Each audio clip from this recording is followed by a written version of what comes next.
Hello everyone, this is CamronTube HD, and today I'll be looking for all the goofs in episode Trust Thomas. Hope you enjoy. Wow, the episode just started and it's already a goof. If you take a look at the shot of Thomas hopping along his branch line, this is actually stock footage from season 2.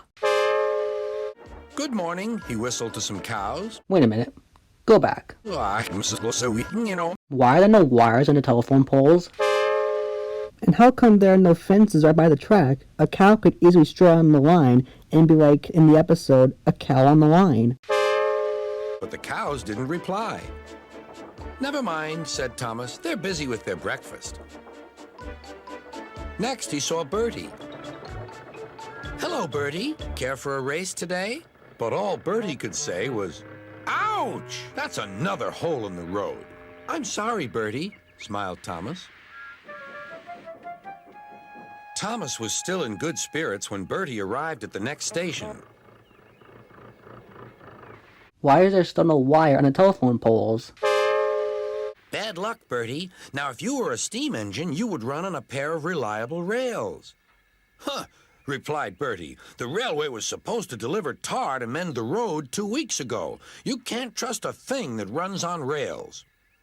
I run on rails. You can trust me, Bertie. Wait a minute.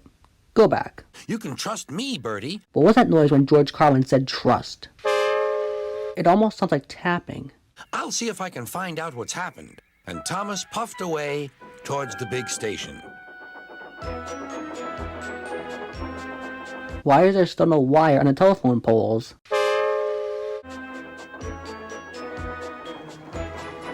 James was snorting about in the yard. It's too bad, he grumbled. Percy goes to work at the harbor and I do his job. Here, there, and everywhere. Take that! Oh, groaned the freight cars. Just you wait. We'll show you. Gordon laughed. I'll tell you what, James. If you pretended to be ill everywhere, you couldn't shunt freight cars here or go to the quarry there, could you? Wait a minute.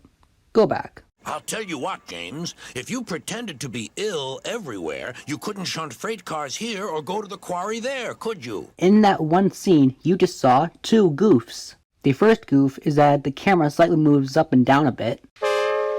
And remember earlier when James said that Percy had to go work at the harbor? Percy goes to work at the harbor and I do his job. Well, don't worry, James, because it appears that Percy is actually in the background. So sorry, Percy, but you're not fooling anyone. What a good idea, agreed James. Look, here comes Thomas. I'll start pretending now. Wait a minute. Go back.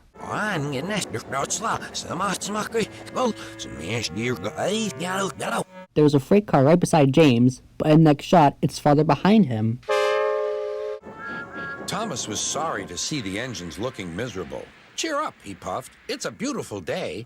Yes, grumbled Gordon, but not for James. Still more shaky camera equipment. What's the matter? Asked Thomas. He's sick, replied Gordon.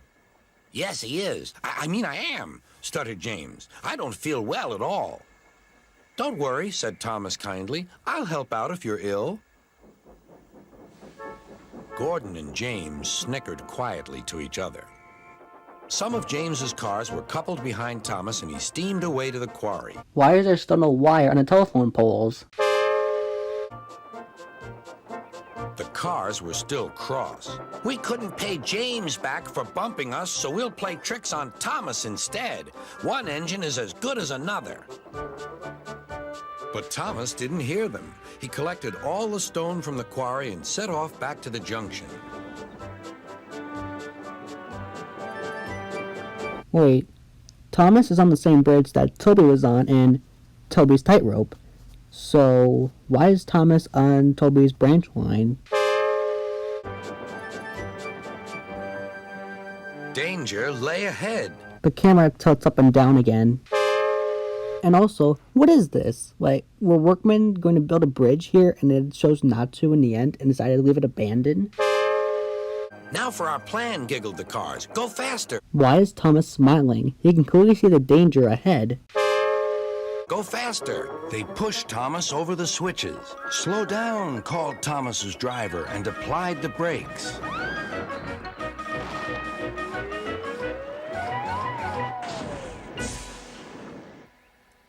Poor Thomas stood dazed and surprised in a muddy pond as a toad eyed him suspiciously. Bust my buffers, muttered Thomas. The day started so well, too. There's no light in Thomas's lamp.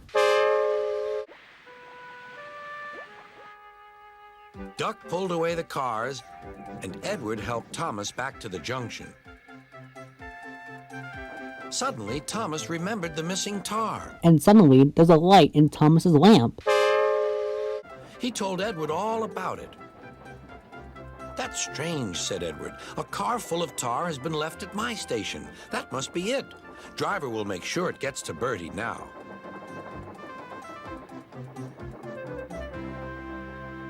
Later, James spoke to Thomas.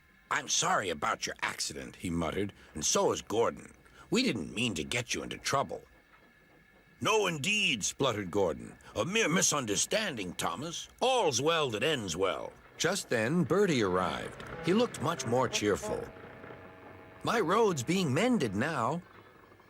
Oh, I am glad, replied Thomas. Also, the toad on Thomas's footplate jumps from one side to the other. Thanks for all you did, added Bertie. Also, what is this inside Bertie? Is that a wire or something? Now I know I can trust an engine, especially if his name is Thomas. Gordon and James puffed silently away to the shed, but Thomas still had company. Well, well, he sighed. What a day for surprises. Wait, why is Bertie here? He just left in the previous shot. The toad, who was looking forward to a ride home, noisily agreed. And this marks the end of the episode. So guys, that's all the Goofs I found in the episode Trust Thomas. This is actually one of my favorite Thomas episodes of all time. Now, if there were any Goofs I didn't point out, be sure to let me know down in the comments below, and I'll see you guys in the next one.